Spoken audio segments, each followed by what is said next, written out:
Hi everyone, Cindy here at Ink Stamp Create with Cindy, and I'm back again today with card number 2 that we made this month in the Fancy Fold card class that I shared with you the Z-Fold card on the last video.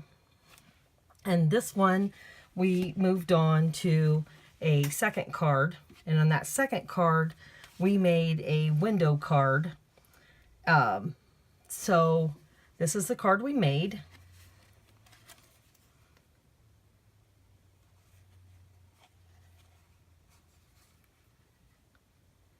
The High Tide set, as soon as I saw the High Tide set, I thought it would be perfect for this card. And so to make that card, what we did is we cut 2 pieces of paper, 5.5 by 8.5, and then so your card back is going to be the first piece that's 5.5 by 8.5. The second is going to be a lighter piece.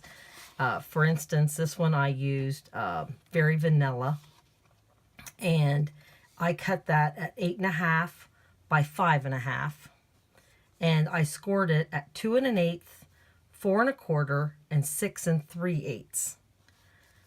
Then to make your window, the card that I showed you had a nice oval, but that retired, so I needed to come up with something different. So I used the lovely, no, not lovely, it's Lots of Labels framelits. And so after I'd done the scoring, I did run this through the Big Shot, and I ran it through with the largest of the Lots of Labels framelits. I don't know why I can't keep remembering that. Stampin' Up! Does make that, and you can actually use any of the different size framelits, but I think that size works the best. And when you put it through the Big Shot, really there's not a lot of, what you want to do is just really center it. So before we make our card, what we're going to do, this was one of the easy Fancy Fold cards. So what you're going to do is you're going to take your bone folder, and you are going to fold those seams and burnish those really well. On Fancy Fold cards, as like I told you on the Z-Fold card, they all work so much better. The more you can burnish those, the card goes together so much easier.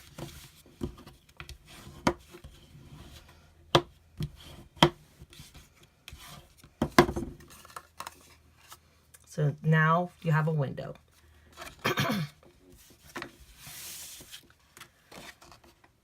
Take your sheet of 5.5 by 8.5 and fold that one in half. I did learn a little fancy tip on another blog. I'm not really sure whose, but they said if you just take it here and then go from the middle out, it does square up so much better. Or, of course, I could always scored it, and then it would have been absolutely perfectly straight also. So this is going to go back on the card. This card, the Z-Fold card, we use the tear tape, but this card I think works best if you use the mono liquid glue, because it has, I put the glue on, trying not to get close to the seam because it will go that direction on its own.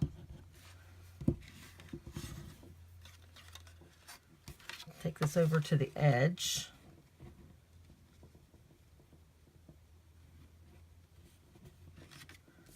Lay that down.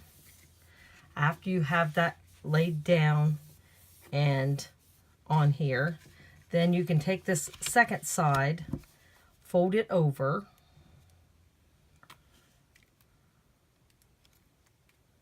the mono liquid glue works the best if you can store it straight up and down. And at this table I didn't bring anything to store it that way, so it's on its side. That's why it takes a little bit longer. But at your studio or your stamping area, you can store it straight up and down in a little cup, and it'll be ready to use each time.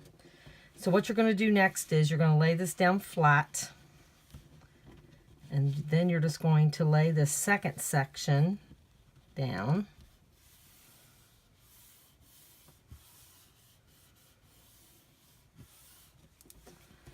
And if you have burnished that really well, this will fold up just like this. So I recommend then go over this seam with your bone folder,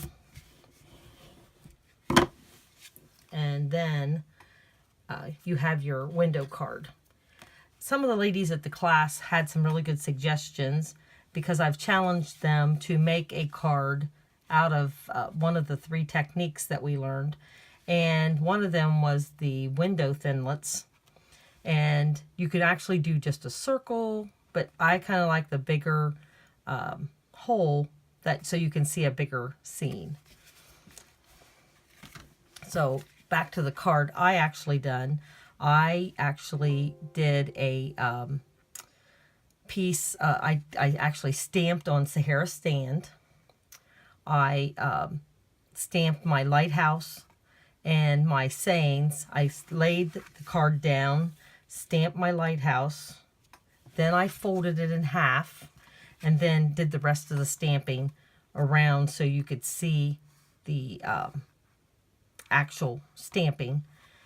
Then here, before I put this together and actually put this layer on, I had stamped the sand and the birds, because you want to have all this stamping done on the inside before you actually put the window part on. Then finished it off by doing a piece of soft sky, which was 5 1/4 by 5 1/4 by 4. And then the Whisper White piece here was 3 3/4 by 5.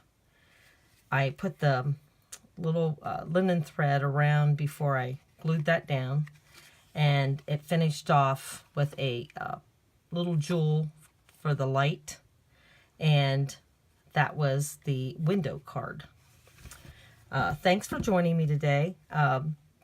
The 3rd card in this series is going to be one of the pivot cards, and it'll be the next video.